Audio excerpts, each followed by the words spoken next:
What's up, everybody? So, welcome back to another episode of the Swift Podcast. Today, I bring a good friend of mine. So, I was a guest of the Entrepreneur Web with Jeremieh Fox. Jeremieh, the myth, the legend, business owner of like 18 million restaurants in New York City.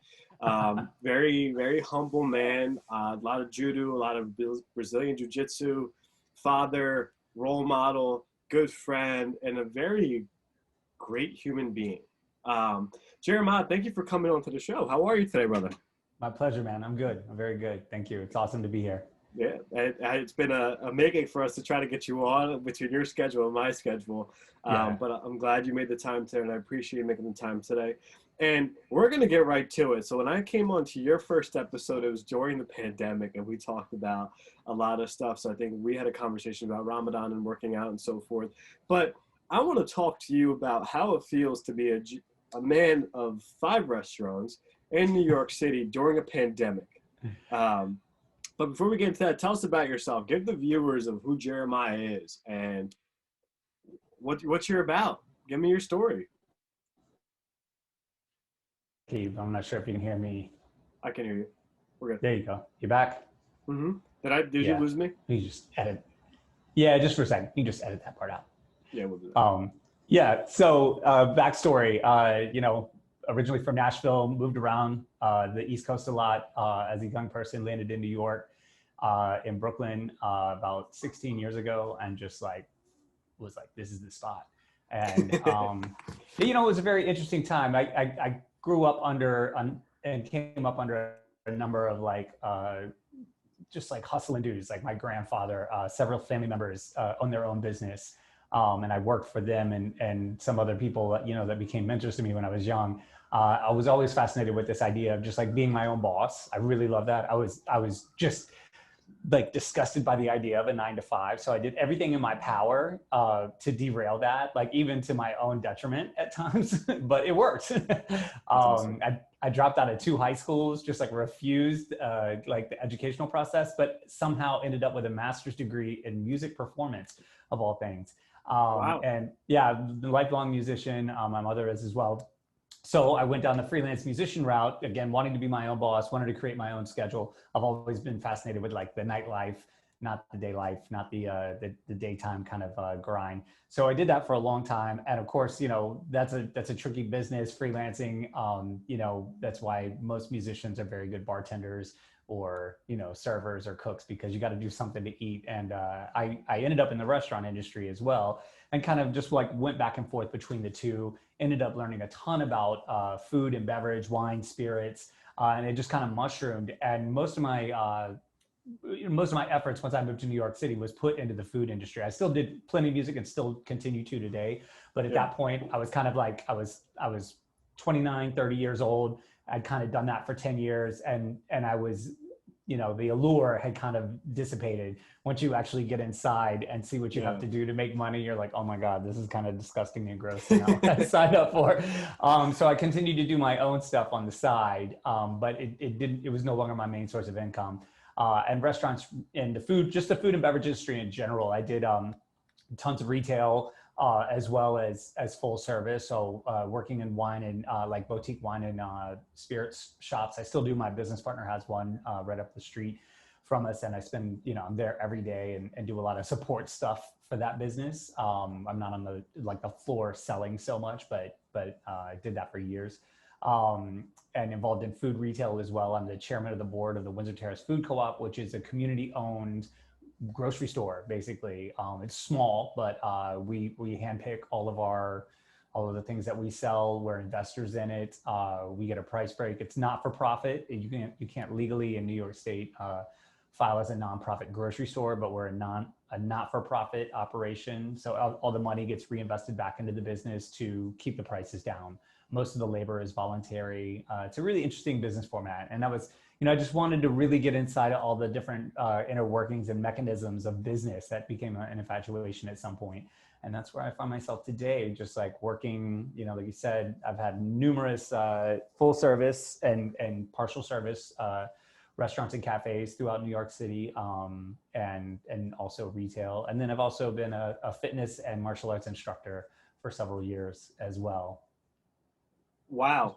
Just to round it out. That's just, wow. and that's just, we didn't even talk about like podcasts and social media. we didn't even, so we didn't even get to the Entrepreneur Web podcast. We didn't get to your, so like, wow.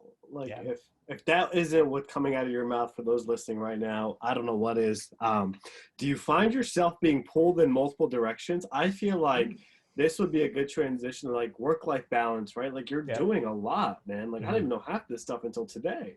So how do you manage? How do you not get wound up in the stress of all of those things? You know, I've always just been the kind of person. I mean, I think it's a certain personality type that enjoys that. And I've done things in my life that lent itself to that kind of training. So in music, I was a drummer. I was a drum set player, and they're notorious for being able to, and a lot of what I studied was having all four limbs going in different directions, studying these like Latin and African beats where you're just every limb is doing something completely different, and just being centered in that and being able to not be kind of shaken and find like your groove.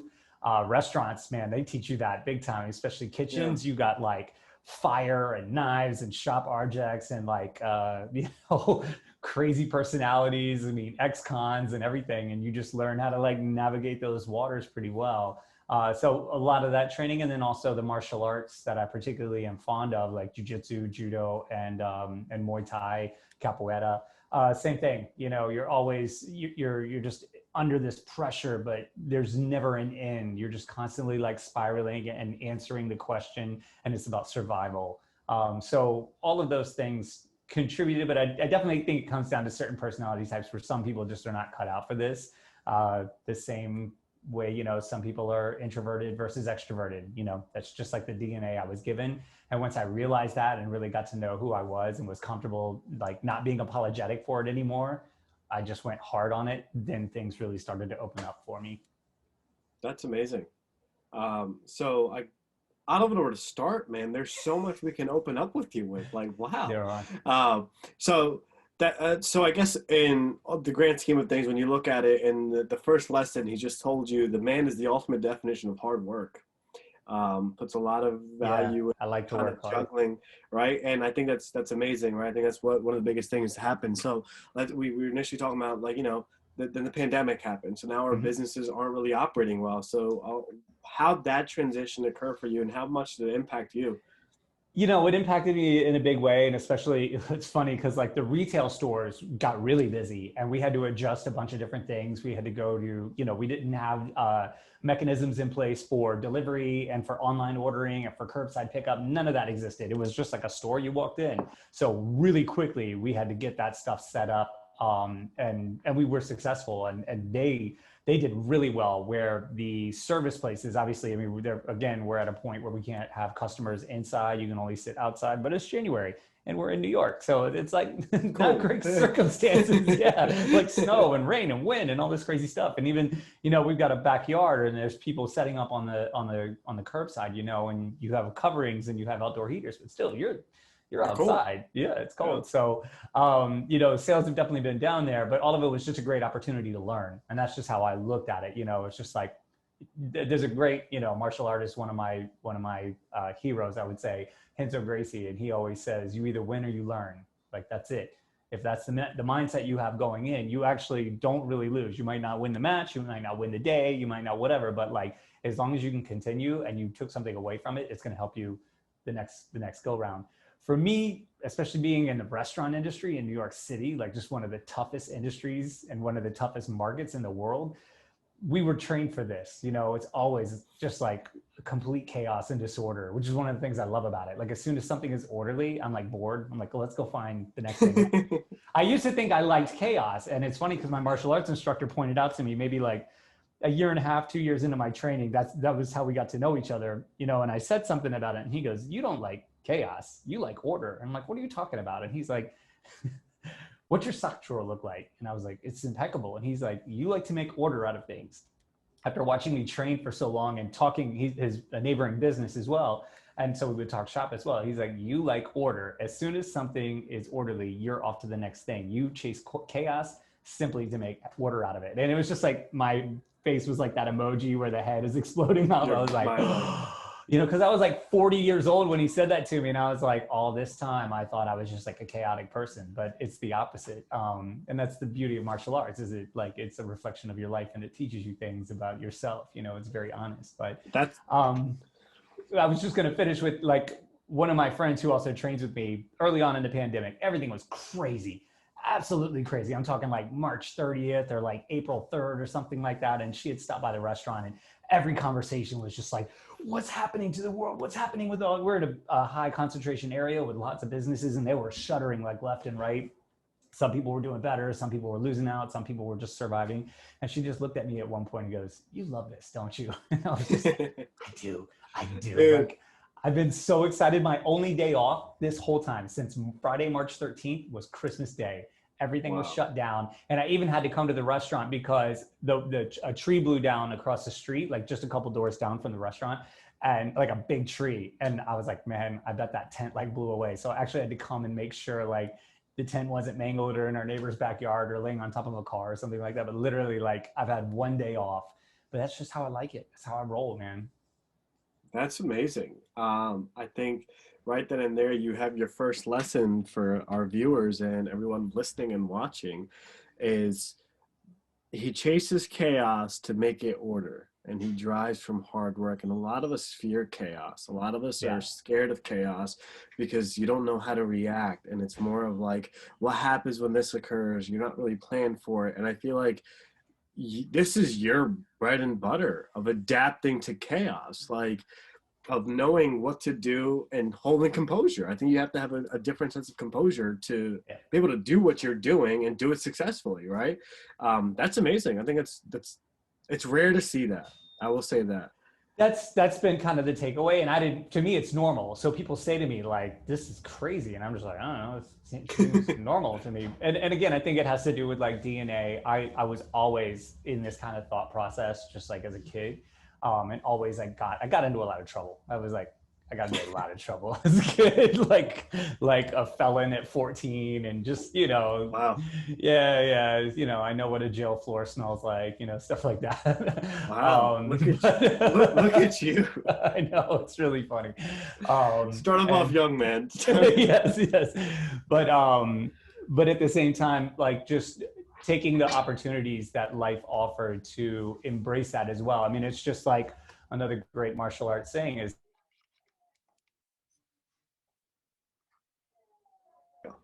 so another great martial arts value that helps throughout situations like this is practice makes something that was once difficult easy. Just doing it repetitively, the first time it happens, it kind of sucks. And there were plenty of opportunities like that in the pandemic where the government was throwing down this new thing, like, now you can't do this, now you can't do that, now you have to do this, now you have to do that. And every time I was like, man, this sucks, I don't want to do this, but reluctantly you do it because you don't want to get fined or have your business shut down. And then 2 weeks later, you're like, that's not so bad. What else can you throw on top of it? You just kind of get used to getting, and in jiu-jitsu particularly, I'm a little guy, I'm a $150, man, and most of the guys I train with are averaging 200 pounds and just big dudes. And I'm just constantly on the bottom, but I constantly escape. They're just like, guys get frustrated because they can't hold me down, and I weasel out. And then the next thing you know, I'm on their back and I'm on their throat. And they're just like, you wouldn't leave me a minute ago. Like, what just happened? And it's the same, I love being like in this scrappy kind of environment. It really excites me. Dude, that's amazing. So I think for you, the reason why you've thrived in this is because you kind of adapted to that. And I think listening to you for the last 5 minutes, it's not because of you're a business owner. It's really nothing to do with that. It's your sport. It's Brazilian Jiu-Jitsu. It's judo. It's the mentality of it. So I've dabbled a few, not as much as you, right? Like I was part with Ricardo in that studio. We did a little intro classes and so forth. But like I stopped that after I left high school, and you're still doing it. And a lot of this content is on that. So I think that's what we're looking at, is we're looking at a man that was basically, he chases chaos to get order. He fights grown men twice his size because that's what he likes to do. But if you listen to him and how successful he is with his businesses, he is built from a sport. I'm giving all the credit to judo, right? No, I think absolutely. judo is what did it to you. The mentality, the physical strength, the emotion you put yourself through when someone's got your neck and they're like trying to knock you out to make you tap. How do you adapt right then and there? And when we talk about the pandemic in your restaurant industry, you adapt so quickly. You were really quick to respond with the curbside pickup and the online delivery and all this stuff. It goes to your sport when someone has you in a chokehold and you have to get out and adapt right then and there, or you're going to be passing out. Wow, I just made a comparison without realizing. This is great. So tell the people, so let's backtrack a little before we get too far ahead of ourselves. So I feel like we can continue that route. Tell the people about judo. Tell them what it's about and what it's involved. Because it's a very under the radar sport. Not many people know about it. So judo, jiu-jitsu, like they kind of diverged at this point. There's Olympic judo, jiu-jitsu, there's sport jiu-jitsu. I kind of don't do either of those. I train under a self-defense system. So it was much more practical. I've never competed and I have no intention to. I want to, I mean, first of all, I'm getting older. I'm 44 now and joints, as you know, don't heal as quickly as they did when you were 20. But I also just feel like it's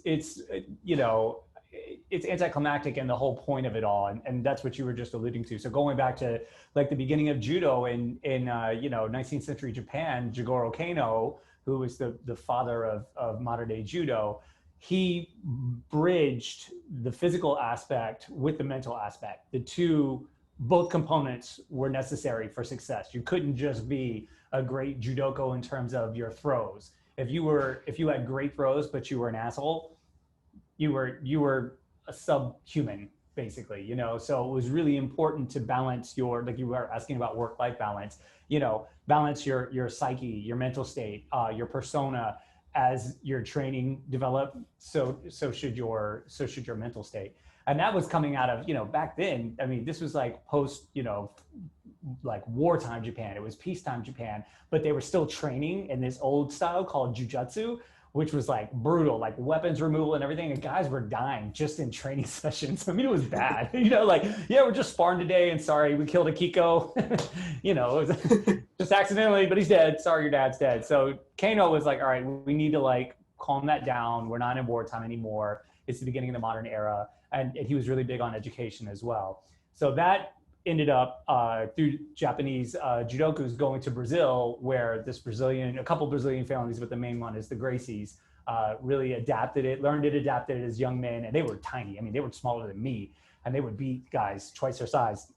And they really made like a whole system out of it. Again, it's not Olympic, but it became competition and sport based, but there's also self-defense base and application to it. And then lifestyle was 100% part of it. So the person that I trained under, he's a Hanser Gracie black belt, and he's same way. He's like, there's a picture of Jigoro Kano on the wall, and it's like, it's about the mental state. Like what would he say? The training is 75% mental, 25% physical.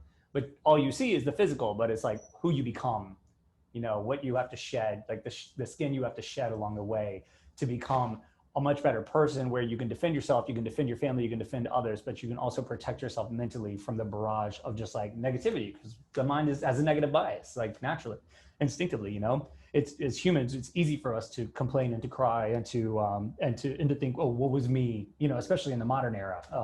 The media highlights it, movies, like it's just everywhere. Song like country music is all about like my dog died, and it's just like there's too many opportunities to cry. You got to let that go, man. And through that constant training, you really get those opportunities. Like you said, when someone's on your neck, it's crazy. Like when I first started, I used to like panic, and it would be my friend. Like I knew this guy, we'd slap hands, we'd get into it, and all of a sudden he's on my neck, and it like for me it resembled death. I was like, I can't defend this. I'm dying right now. And so it was really like this push to live like on multiple levels. And it really, man, it gave me my wings. And that's where we're at today. One word. Wow. That's the second time I've said that with you today. And that's this. And so moral of the story, if you want to survive pandemic, start judo today in case we have another wave of this pandemic. And you should be good to go. You should know how to react. You should be good to go. It's all you need. It's all you need. It's a little bit of judo, right? But that's purely amazing. But I agree with you. I think you said a lot of great things within that that a whole background of judo and what it instills with.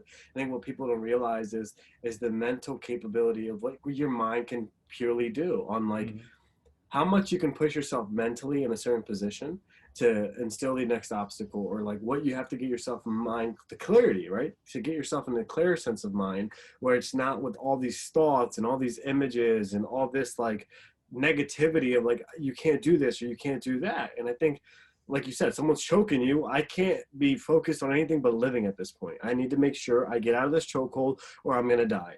And in terms of the pandemic in your restaurant industry, she's like, well, listen, all this influx of things shutting down, this is that. All I can really focus on is the positive outcome.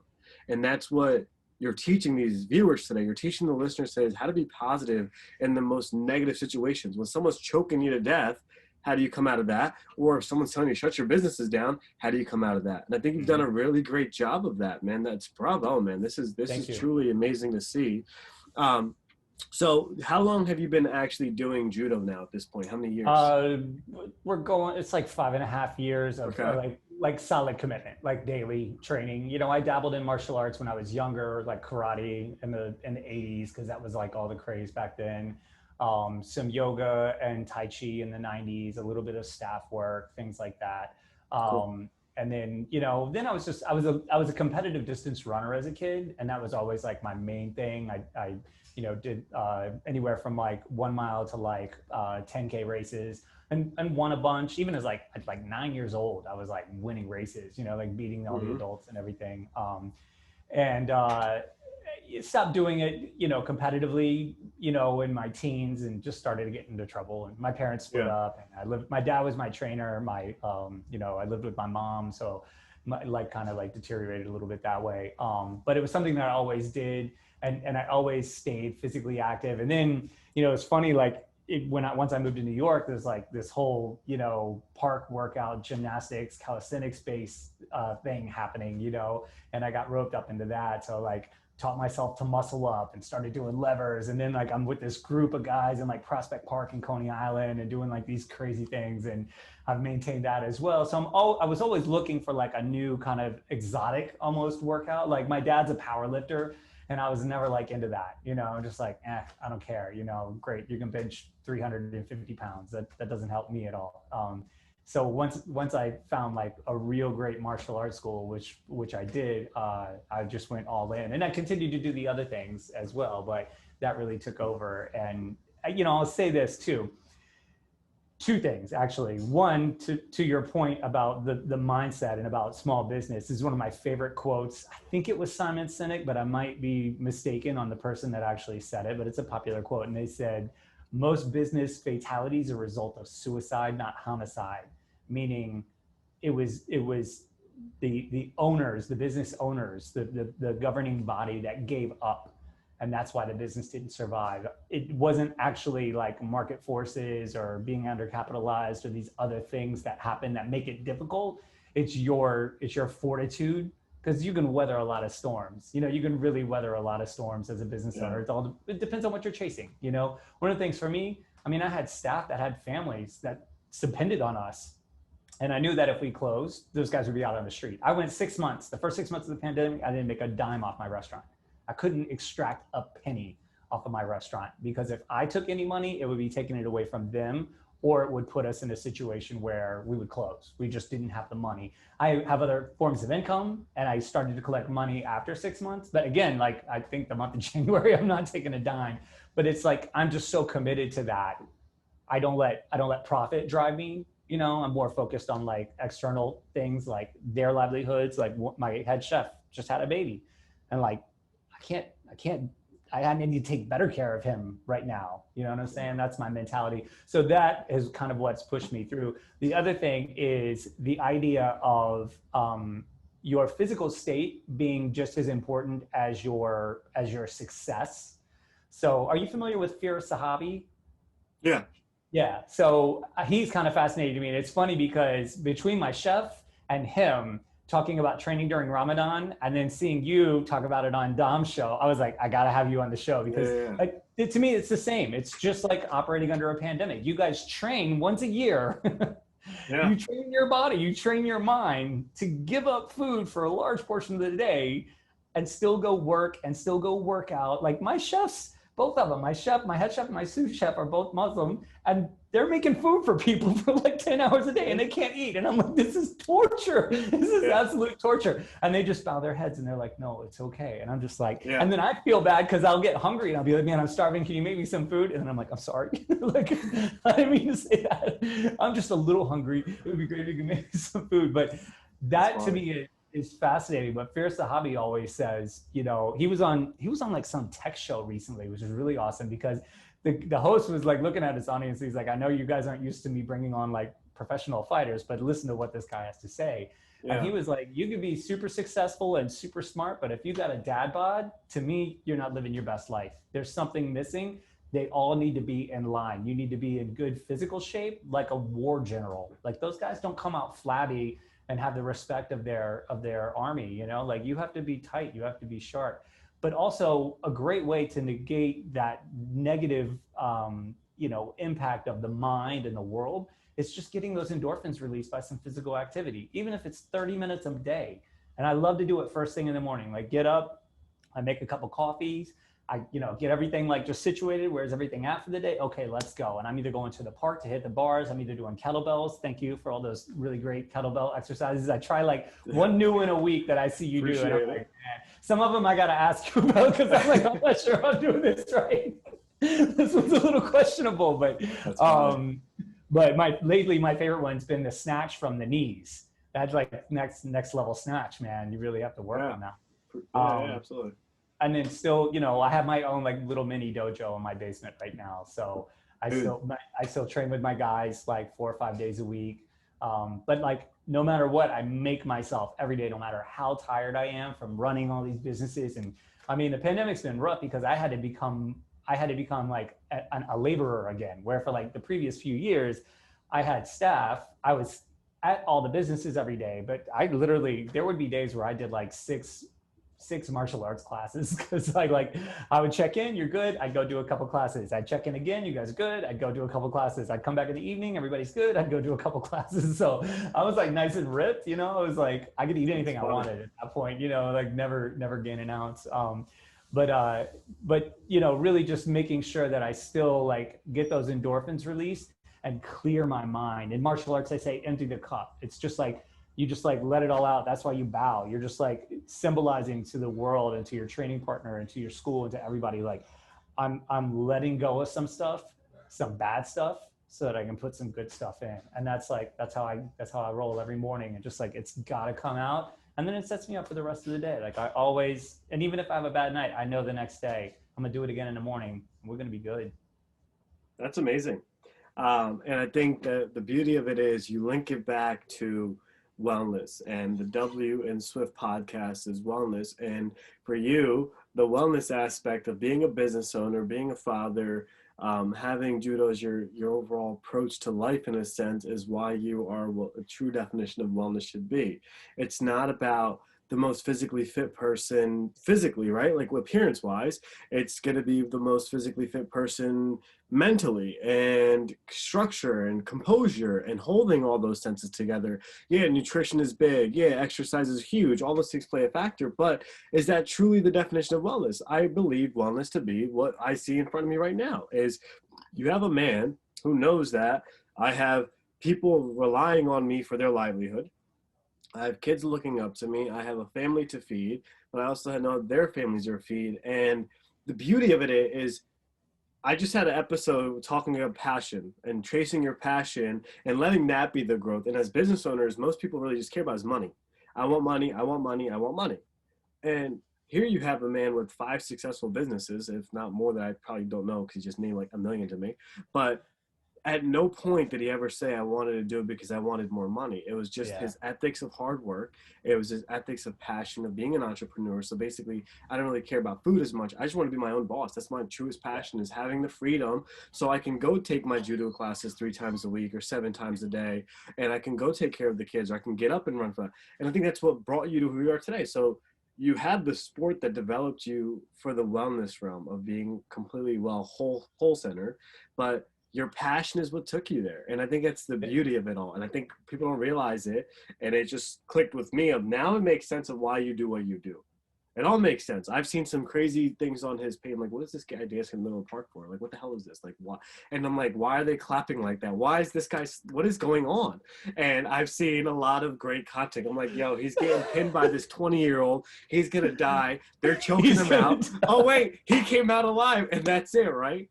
So it all clicks now, and I think that's the beauty of why I wanted to get you on to talk about your story. And initially, it was like, I want to talk about the pandemic in you, and I'm like, no, we're talking. And as the conversation flows, it's like there's more to you, but overlying that is the definition of what I believe wellness to be. And your definition be completely different, right? Your definition be completely different from mine.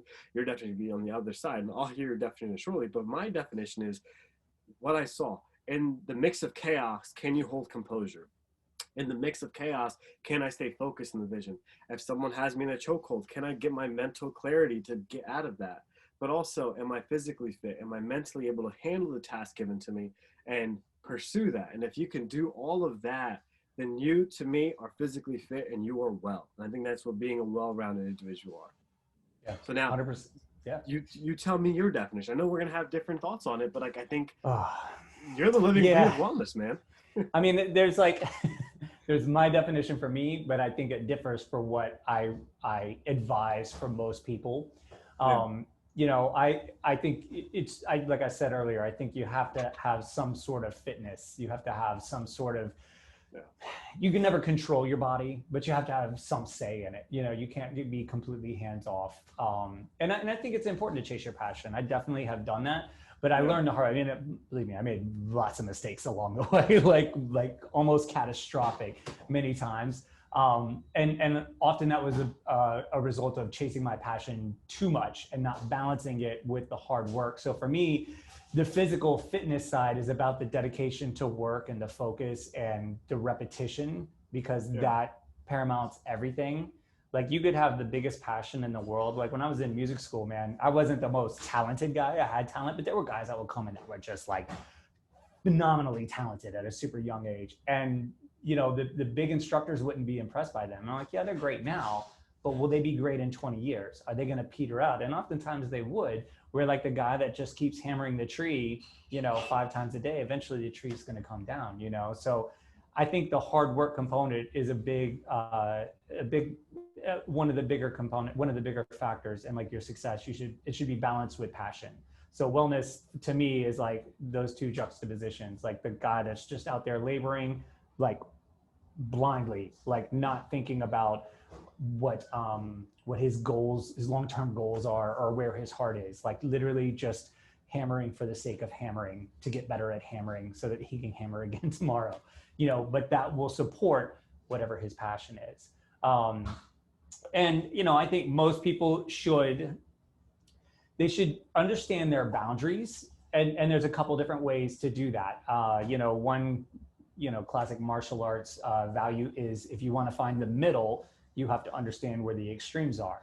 Now, certain people are better at handling the extremes. So know yourself, you know, really know yourself. And when you're like super duper uncomfortable, you know, Firas Zahabi talks about the flow state too. He talked about it on Rogan's podcast, where like, when you're in the state where you feel just enough pressure that you're not overwhelmed, but you're also not complacent, that's like the sweet spot. So if you're under too much pressure where you cannot operate and it's obvious to you and everybody else, like you need to back it off. And if you're just too complacent, if you're just sitting on the couch eating chips and you got like crumbs going down your belly, you need to get up and you need to move a little bit. So everybody has to find that spot for them. Now, for me, I think the goalposts are a little bit wider apart than they are for like, you know, your average Joe, you know, but you have to understand that. So you have to test those boundaries, you know, like I'm not always safe. I'll be the first to admit that. I mean, I'm like historically unsafe, and I had to learn to rein it in a little bit. But you have to be able to take some chances, but really understand yourself. Like listen to the inner voice, you know, don't play into fear too much, but like understand where it's coming from and kind of analyze that. I think is a big part of the balance. I mean, you need to be afraid. Like fear is what keeps us going, you know, fear is what fuels our intuition. And that's what survived us for a long time. You know, you hear guys are like, pro fighters are like, I'm not afraid. Like, bullshit. You're afraid. You're afraid. You know, I get nervous every time I get a tattoo, but I still go back and get more. You know, it sucks, but like, I still go and do it. And at the end, I'm like, oh, that wasn't so bad. You know, I'm not trying to go in the cage and get all bashed up, but yeah. That's awesome. And with that, folks, we're going to take a quick break. I'm going to bring Jeremieh back and put him on the spot for you, and he has no idea what he's expected. But I will leave before we end this break of just the lesson he just taught you about life and his story of his definition of wellness. And where most of us are finding ourselves during this time is complacency. So if you're still where you are a year ago or 2 years ago, get up, get going, get moving. And we're not saying go do exercise or do whatever. In any goal you have, once you're complacent with your thought process and your vision process and your planning process, it's not going anywhere. So make sure you are aware of that scenario. And with that, we'll be right back with you. So we're back with another episode of Swift Podcast, and Jeremieh has just been a wealth of knowledge, inspiration, and much more. True definition of hard work, true definition of what we would call the hustle and grind, but chasing your passion and just not being complacent in life and just chasing everything. And I just told him on the break that I called him the king of chaos. And with that, I'm going to transition him to giving us 3 pieces of advice for all of those as we get into the pandemic and the chaos in our life. Forget the pandemic, just chaos in general. Like, oh, I got all this tomorrow. What do I do? Tell them your 3 pieces of advice when chaos hits, how to keep composure, because you held it really well. Like, I said wow like 6 times during the episode already. So lay it on us. What's the secret, man? Number 1, breathe. Breathing is so underrated. We need it to live. You literally need it to live. You should practice it and you should get really good at it. Nose breathing over mouth breathing. Heavy mouth breathing elicits a stress response in the body. Deep breathing through the nose. Practice square breathing. I think we've talked about this before. 4-second inhale, 4-second hold at the top, 4-second exhale, 4-second hold at the bottom. If you do that 3 times, just 3 cycles through that, you release endorphins in your mind and your body akin to heroin, okay? Military snipers use it. I've never done heroin, but that's what I've read. Done a bunch of other stuff, but not heroin. I have done opiates, but that's another podcast. Second, do drugs. No, I'm kidding. No, we're still at number 1.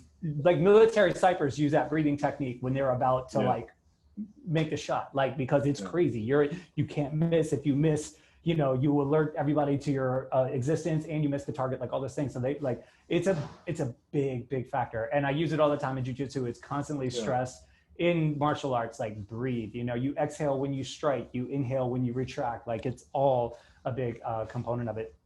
2 is don't give up. Just because things are hard, it's no reason to give up. Like, sure, it sucks, but you just have to push through. There's this saying in the martial arts that I hear in business a lot too, especially in entrepreneurship: get comfortable being uncomfortable. Just like, which leads to number 3, and that's practice. Put yourself, again, as I said before, you know, everybody has a different threshold, but you'll figure that out by practicing. Like, put yourself in uncomfortable situations. If you can do it through a martial art,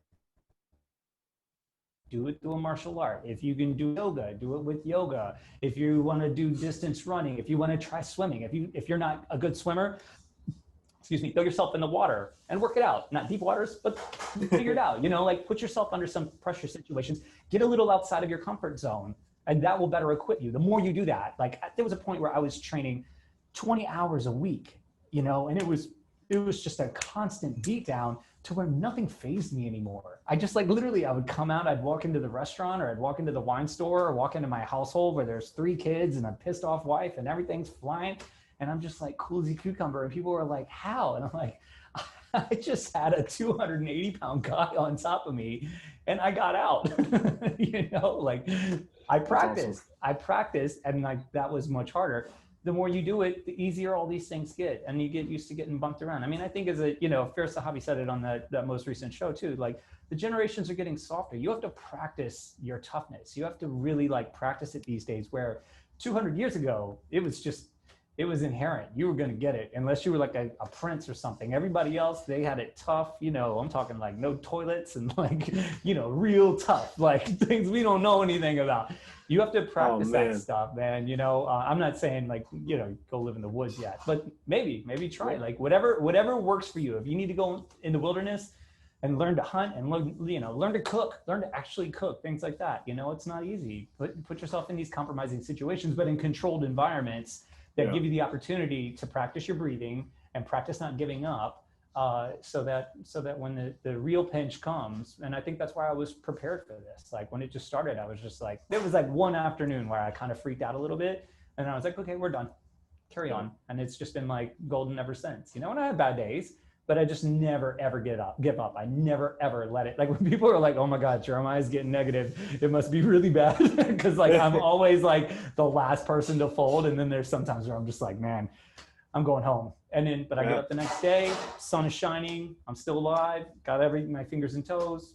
I make that coffee and I get at it. That's awesome, man. And those are great piece of advice. And recap the show. You have a true definition of hard work and wellness. And the moral of this story and why I do what I do is to share stories of people in my life. I met Jeremieh through Dom and on his podcast, and I've just been watching him for the last couple of months, and I'm just seeing what he's putting out there. And I'm not talking about to get him famous. I don't care about how famous he gets, and I don't care about how famous I get. But what I admire and respect about it is young guys like myself look up to this man saying he's got 5 businesses, he's doing this, he's doing that. But in the mix of chaos, he never gave up and he never lost hope. Where that's what's going to transition to my final thoughts is in the mix of chaos is keeping hope alive and keeping your faith alive and knowing that what you've pursued thus far in life is going. You might not see the light at the end of the tunnel. You might forget where the light exists. You might forget, you might be off track. You might go off a certain aspect. And he's mentioned he's done it. You might be in this poor position mentally, but bringing it back in together, bringing it back on that same road and getting it back on path is the beauty of life. And it's the beauty of the journey of no matter what realm you're in. If you're a restaurant owner, if you're a physical therapist, strength coach, trainer, entrepreneur, business CEO, whatever, it's going to happen. We're all going to hit chaos in every industry known to man. But it's how do you come back from it? And I think he's shown his lessons through judo, his sport, his art.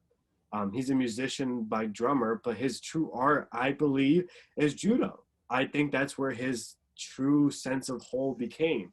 And for those of you who don't know much about it, he's given you some history, but I think that history is just bare minimum what you can tap into.